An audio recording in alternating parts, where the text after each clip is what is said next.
Modern women hate what the Bible teaches about being a wife. Oh, yeah, they hate it. Why? Because it holds them accountable, and the Bible is very clear on what a wife should be, especially a Christian wife. And yet, you'll have Christian women out there that will argue with me and will try to rationalize things and make freaking excuses, but it's like black ink on white paper. The Bible is very clear. If you are a Christian wife and you're watching this, or you're a Christian man, on what the Bible says and what a woman should be a wife. But here's the reality. Most women want to be married, but they don't want to be a wife. And that's what we're going to get into in this video. All right. If you're new to my channel, welcome. My name is Kane. I'm a Silver Bachelor. This channel is 100% dedicated to dating advice for older guys and the women that want to understand them. If you haven't subscribed, hit the subscribe button and a notification button because I'm dropping videos every week. Woo! All right. But first, I created a free ebook and free audiobook on how to be better with dating younger women. You can get that, as I mentioned, for free at the link in the description.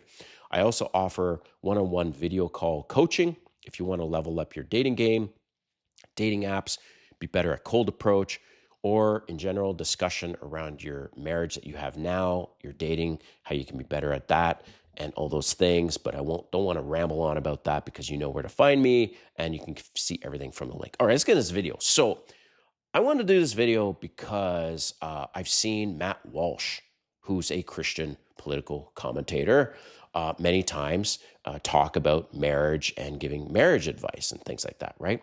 And Matt Walsh has over 3.3 million subscribers on YouTube. So, kudos to him. That's a big success. But here's the reality is that a lot of women, as I mentioned, want to be married, but they don't want to be a wife, especially a Christian wife. So we're going to get into what the Bible specifically says. And if you're squirmish about Bible stuff and topics and verses and all these things, then just bounce from this video because I'm going to get into deep, and I'm going to go over some specific verses. Not because I'm preaching or anything like that. It's just I want to do this video to prove a point, and that is that there are many Christian women out there that want to be married, but they don't want to be a wife, and specifically a Christian wife, because the Bible is very clear on what that Christian wife should be. But first, before I get into the verses, just quick background. I was married for 20 years, and it was a Christian marriage. I went to church every Sunday, and going through my separation and divorce was very hard for me because I was the one who left the marriage. And what was hard is that the fact that my so-called Christian wife didn't want to be a Christian wife. And that's what we're going to get into. And I'm going to cover these verses. And she just looked at me funny. And I went through these verses with the pastor of the church. And I'm like, would you stay married to this person who doesn't follow these principles? And he just gave me this blank look. And at the end of the day, I was basically in a 15-year sexless marriage, and I had enough. And it was more to that. But in general, a lot of Christian wives will hold their husbands hostage, sexually hostage. They will weaponize sex and they will make all these damn excuses, but yet the Bible's very clear on what the wife should be doing and how she should act when it comes to sex. So let's get into this, right? Okay, so first verse I'm going to go through 4 verses specifically if you haven't heard of these verses, okay? So Ephesians 5:33, a wife must respect her husband, okay? And I can't recall the Bible versions of this, the translations, but it doesn't matter. I wanted to keep it simple for you guys, okay? So Ephesians 5:33, a wife must respect her husband. Fair. We get it. Next verse, Colossians 3:18 to 19.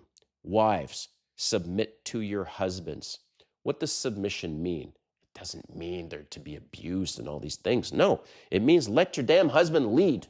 Let your husband make the decisions. That's what it means. Duh. And a good segue is to the next verse about submission.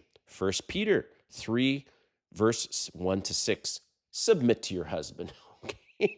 So submit is happening. You see this theme going on, and women will make all these fucking excuses for it, especially the feminists and leftists. But at the end of the day, they know exactly what that fucking means. It means let your husband lead. Let him be the leader of the household, okay? So the last verse I want to go over is specifically around intimacy. And this is 1 Corinthians chapter 7, verse 2 to 5. For the wife does not have authority over her body, but the husband does.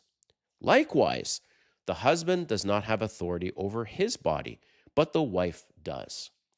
Do not deprive one another, except perhaps by agreement for a little time, that you may devote yourselves to prayer. What other interpretation is there than that in terms of don't deprive each other of sex unless it's for prayer, okay?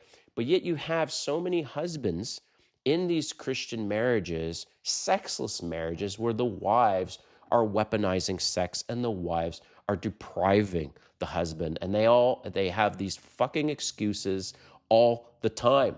Guys, let me tell you this.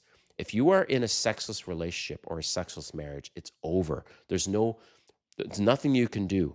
The sex has changed, the kissing's changed. She doesn't want you, she doesn't love you anymore. She's just hanging on for the financial benefits, and you need to leave her because there's no changing it.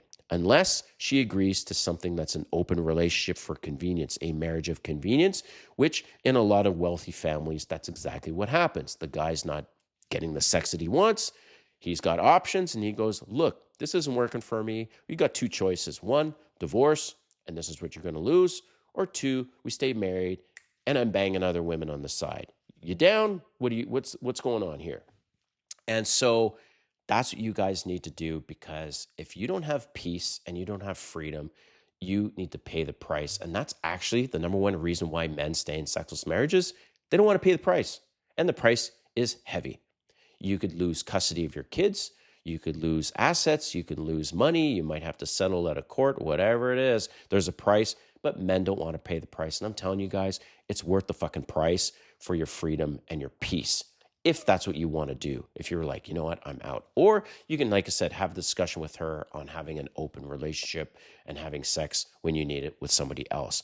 But at the end of the day, man, there are so many women, Christian women, they say they're Christian, they want to be married, but they don't want to be a wife. And I've just pointed out very clear verses on what the wife should be, especially around submission, letting the husband lead, and around sex and not depriving him of sex. But I want to hear from you in the comments what you think, and we'll see you next time.